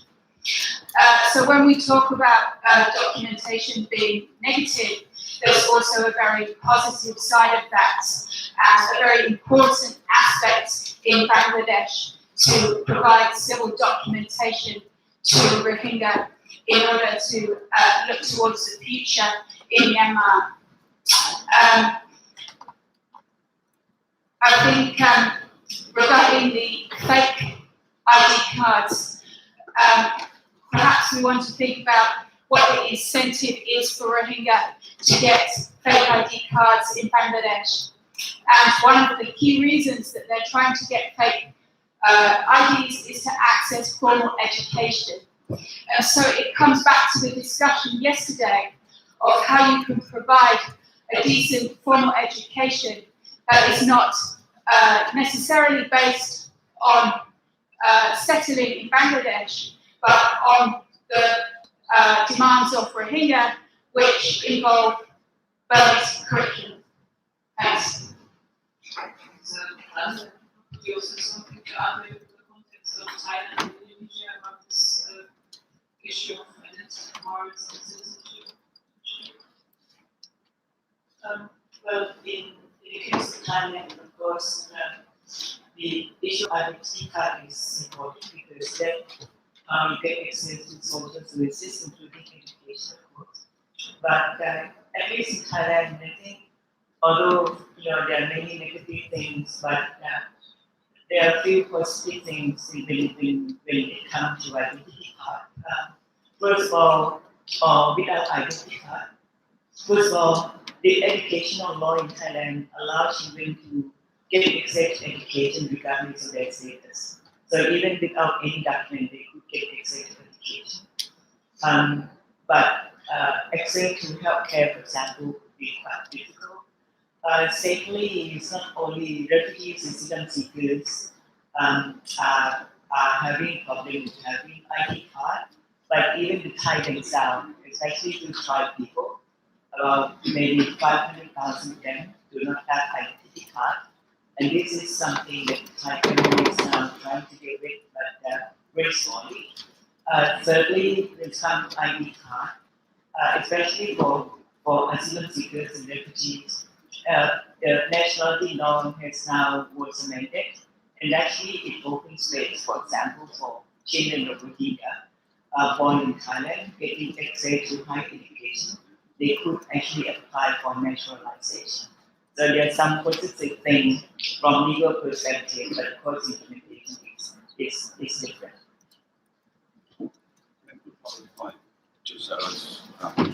There's another thing which I forward to mention is that the ID registrations which have been provided to the population is not only for the mutual purpose, but it has a everyday use, because this is the card they use to access services in the camps, like televisions and other things. That is the immediate use of this registration card. But on the one hand, on the other hand, what I need to make is usually when I use the ID card, it's a fake national ID card. They receive from different outlets, and that's what they use to do passports in other places. But the registration card, which is provided by the camp management authority only for their daily use and long-term certificates of returning them to their home. Next. So the question of us in the context of inclusion is very much interesting because most refugees are registered under UNHCR, but then the question will be for miscarriages. So, for example, if a Rohingya is married in an Indian nation, then what is the status of the children? On the one hand, refugees are quite hesitant to abandon their refugee cards because they're scared that by doing so they will no longer be entitled to IOM allowances, for example.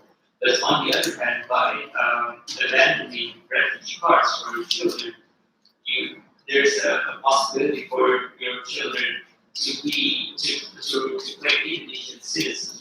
So there's a bit of a trade-off here. As of now, the central government official policies such as mixed marriage children are Indonesian, but at the regional level they agree. So there's a bit of room to push that policy forwards. But the question would be which way are we going to push that policy? Thank you. Chris, so do you want to respond to any question? I think that I'd like to make one comment on this issue about the registration cards in the camps. They're run by UNHCR with the agreement or in conjunction with the Bangladesh government. As indicated, you need to have a card to get the services in the camps now. It's not, so far as I'm aware, that the rollout is not yet completed. But there are two problems. The first is that the cards describe the people as, I think it's displaced Myanmar residents, not as Rohingya. So for the Rohingya people, it's almost like being called Bengali. But they're displaced Myanmar residents. They're not called refugees, they're not called Myanmar citizens, they're not called Rohingya. So that's one concern. The second is that because, as indicated, the cards are partly serving the purpose of repatriation, when applying for a card, the people have to give approval to the information being given to the Myanmar government, and that is making them extremely anxious. Thank you. We're almost out of time. We have time for one more question. Okay. Thank you. Following up on what Chris has said about the registration and the substance that goes into that. If we are including the beneficial for these things, that what Myanmar has been doing amounts to genocide, I think it's very clear that the intent is there. We cannot have it both ways. Is it genocide or is it not?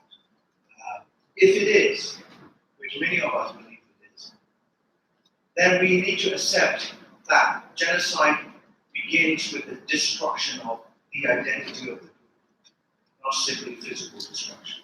So by complying with Myanmar's pressure or insistence in bilateral agreements between Myanmar and Bangladesh, by omitting the very identity of the Rohingya, I think Bangladesh is complicit in this process, and so is Indonesia. Thank you. Does anyone want to respond to that?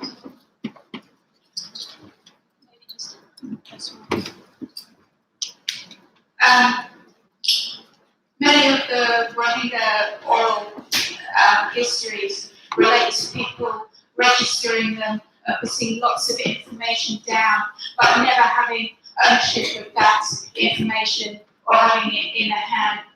And actually, despite all the abuses relating to registration, Rohingya understand very well that biometrics, if it means that their identity cards will never be stolen again, And if it means that they can have it in their hands and keep it, then maybe it's an opportunity.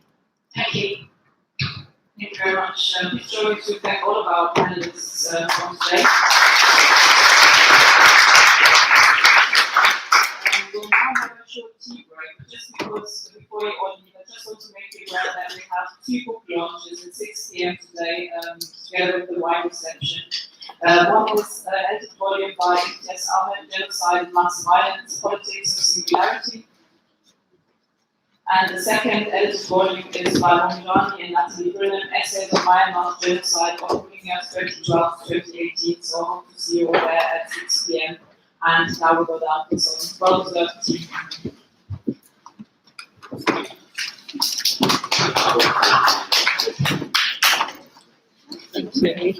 Thanks. That was a challenge. I don't have any plans. Thanks. I hope you got your car. Oh, that's fine. I mean, I thought about it.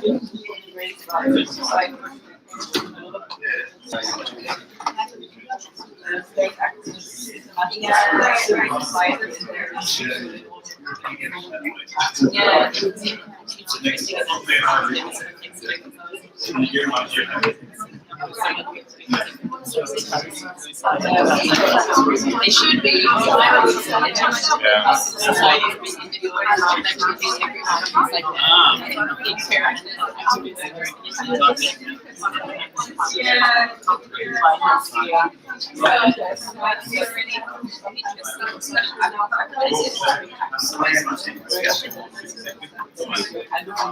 think it should be neutral and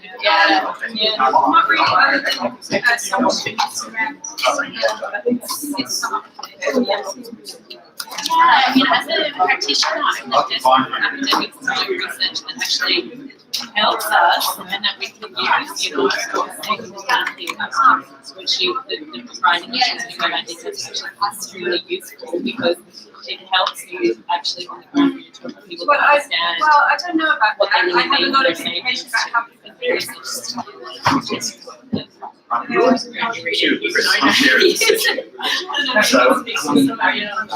like one of the things, if I'm referring to academia, looks at track, I reckon you got flexibility. I don't have any Because I know it comes to that, like, sure enough, I'm going to talk to you saying, but like you have a little bit more That's like a side project. But I think we were looking at yesterday. So it was like just 2 of you plus me. Another reason why I'm saying that it seems like we can get yesterday now and they ran out of time. They could do 2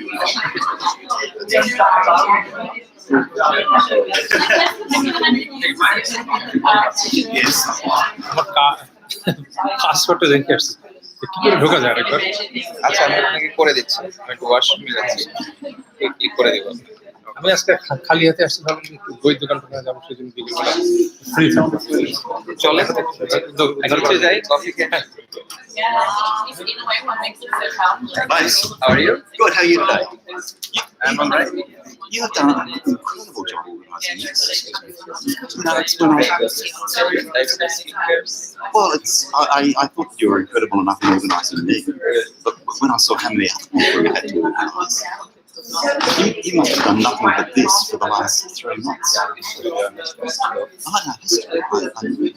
I know what it's like. There's so many people who have come from all over. The number you've got in Bangladesh is quite phenomenal.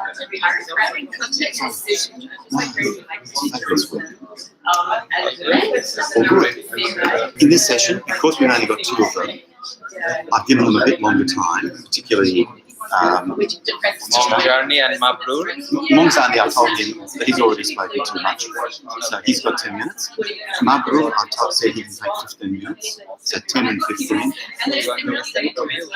And well, what I say to people after they finish speaking, when we go into Q&A, they can Q&A me as well, since I wasn't exposed yesterday to the prosecution.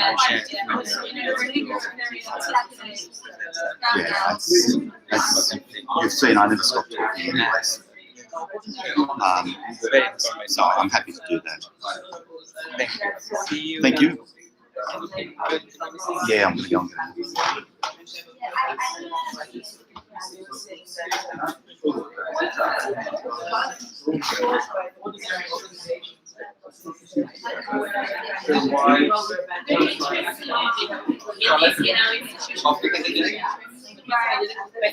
Cooperation on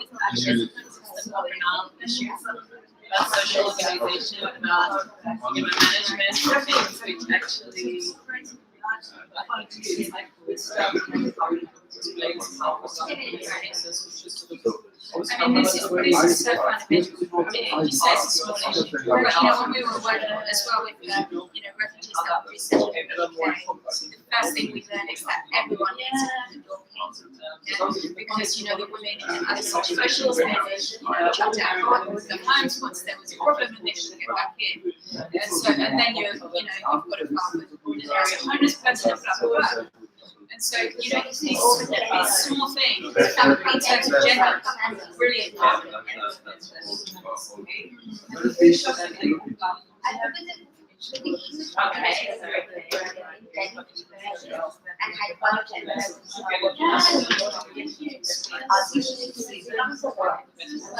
Like you say, supply chain things for the ventilation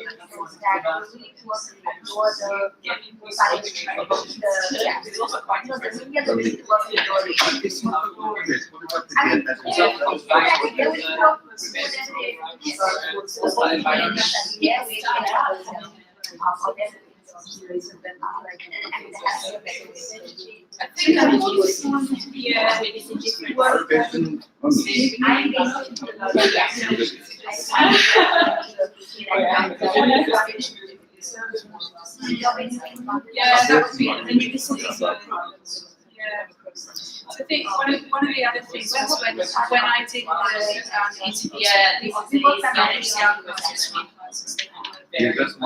but that's why they also have the biometric classifications and the ration of the speech issue when they arrived. I think it's which they did not really have.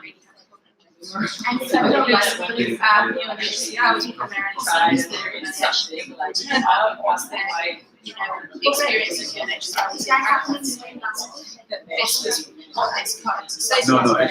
And so in their own mind, what they wanted was because rations have been used for an alternative in the past, for the ration cards to be separate from the cards that they're supposedly signing up for to protect repatriation. And in fact, I think there's probably situations in the past where when rations are attached to the cards, but when repatriations happen, that's how it's enforced because you can no longer use them. I think this is happening when it becomes so big. So these sort of separation issues, but I mean also the very fundamental level. I mean, when I did the interviews about this, I arranged for them to release 50 people to shout at me because shouting at me, shouting about UNHCR because no one's been speaking about how they feel. So it's just this idea that it's just this neutral thing that's going to benefit who doesn't have an idea.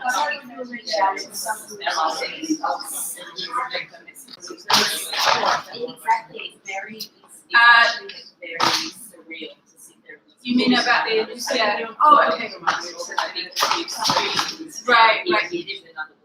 Right. So we've just had there's a couple of ways this has come out. So one thing is the leaked ASEAN ERAP report on repatriation goes through the whole process of sharing, like basically in order to return you need to register for every single return.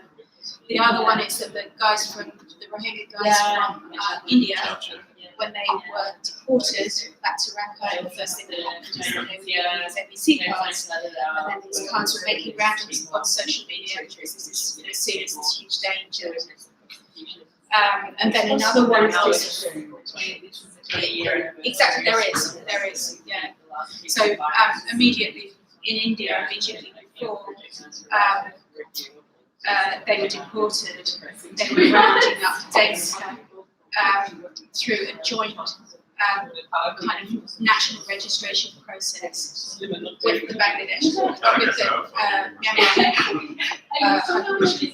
So they were the refugees in the refugees were getting letters at the top. It had the logo of the High Commission. And then telling them that they need to fill out all this data information. So of course they're terrified because they think it means that there'll be, even refugees will be deported. Yeah, it is, although it's also so removed from your own experience that sometimes I think it's very hard to even so they comprehend such a. Sometimes I feel kind of big when you hear things and it's not really, it's just so like far away from it. Right. It doesn't even really have any impact. Yeah. I mean, I suppose it's you know, it's part of the MOU as well with the other.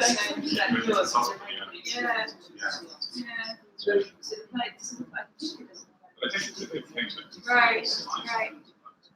It's so interesting, isn't it? I was listening to this thing as well on BBC about how Telenor is doing surveillance through Rohingya mobile phones, you know, with the Bangladesh government for the purpose of health issues. You can just see the creek, right? Yeah. Yeah, but you can just see the creek. Yeah.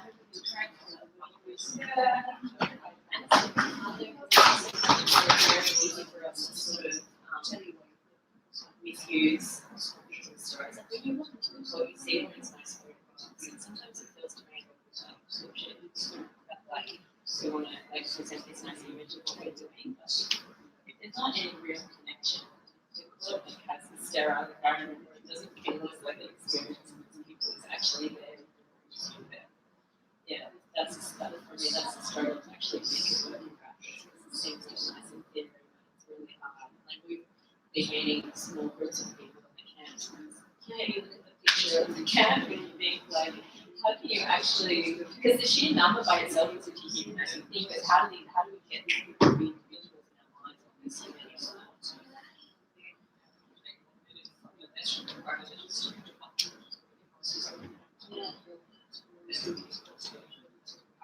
on this human Yeah.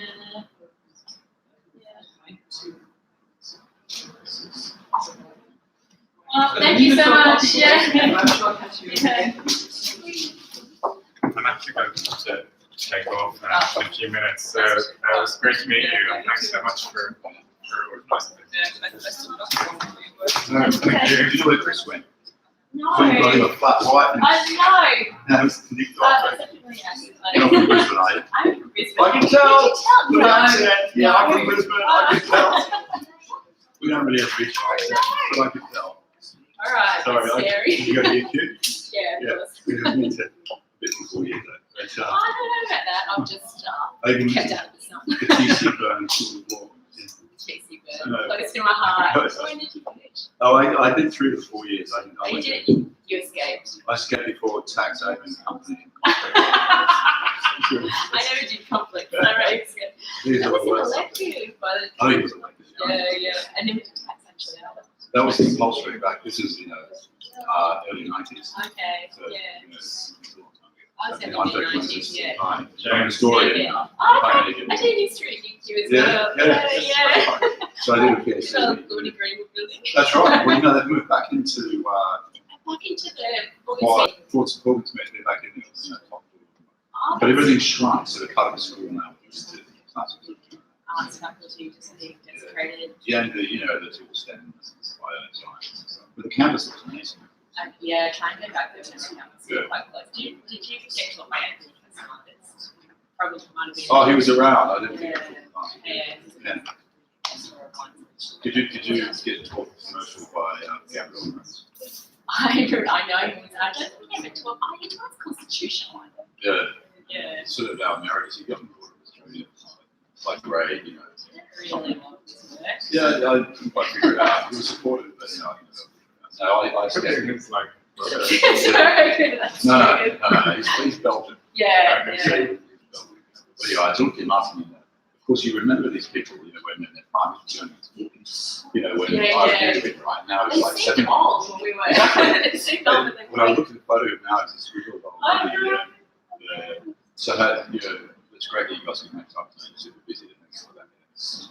Oh, James is super busy. Are you running off for a deadline? I'm going for the next. I'll give you a call later about having around for bits. Okay. I'll call later about the email. We're going to go coffee in the basement or next to 4 hours. I'll go down for 10 minutes.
in